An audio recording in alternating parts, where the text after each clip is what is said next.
Welcome to Deep Thought. Many masters out there. You know what? Somebody contacted me privately. One of my inner circle contacted me, said they just had a training session with this cat that's on Instagram. He's an older gentleman. He's in his 50s, but that dude could probably outwork and probably has a better body than the average 20-year-old in this country, right?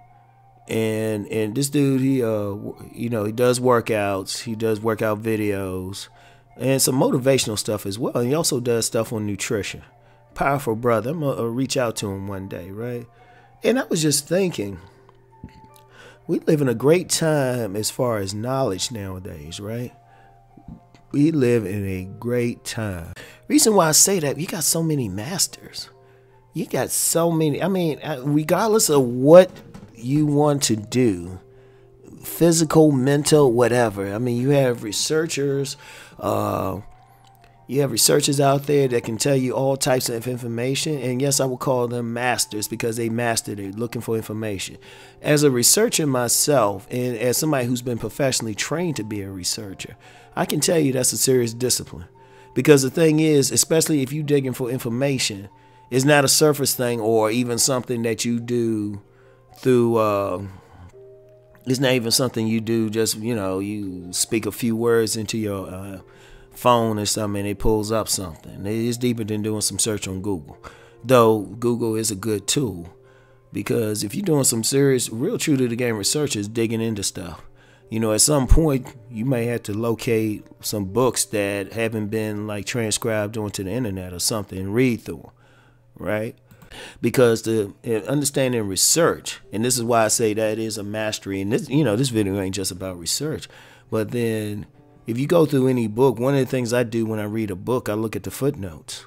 And if there's a point I need to understand, I say, okay, where did they get this from? I look at the footnote and say, okay, I need to look this up, right? And then you go through that book and you got more footnotes. But you got some masters who are good at that, right? And that's one way. I mean, we talk about masters when we talk about martial artists, right? But then there's other types of art. I mean, you could be a master at making money. Financial wizard or something like that. You got a lot of people out there, they can tell you, look, this is how you manage your money so you can get the best out of it. You got, I mentioned, the fitness dude, right? You have people who can change your body regardless of your age. They can change your body. They can say, look, this is what you need to be eating. This is what you need to be doing. All of that stuff, right? And it's a powerful thing. I mean, if you look at it, I mean, it's like no matter what it is, somebody is good at it. Even sex. I mean, you got tutorial videos on YouTube. I mean, some of them, I don't know if any of them are naked, right? But I know at least some people, they'll show you some stuff like, well, we'll say stimulated. But there's actually been some naked videos. They'll say, look, this is how you do this, right? The sex ones especially, where they go all the way with it, they'll be like, yeah. In fact, I remember witnessing a tantra session and stuff, and let's just say it was a live show. I'll leave it at that, right? But the teacher, he was explaining it like a college professor.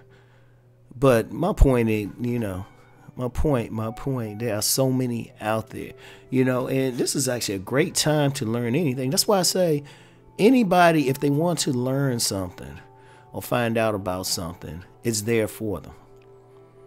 It is there for them. You can't help but go out and, you can't help but go out and be able to find it if you're looking for it. Because you get a lot of people who don't really want to look for it. They don't want to seek out a master. See, one of the things about being a master, the masters don't come looking for you. You have to seek out the master. And usually you do that, like once you get interested in something, like say you get interested in, cooking raw food, right? Or, well, preparing raw foods. You don't really cook it, right? What are you going to do? Now you might start trying to do some on your own, maybe search out on the internet or something, right, and see some stuff and try it. But as you get deeper into it, you're gonna like, well, you know what? I need somebody who can teach me this. You know, you might say, you know what? I'm gonna take a few months off. I'm gonna go to this raw cooking school. You know, and they'll call it a cooking school, but you know, like I said, they ain't cooking nothing.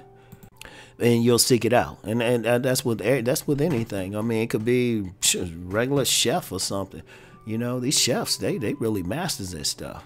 Shoot, you can get somebody who's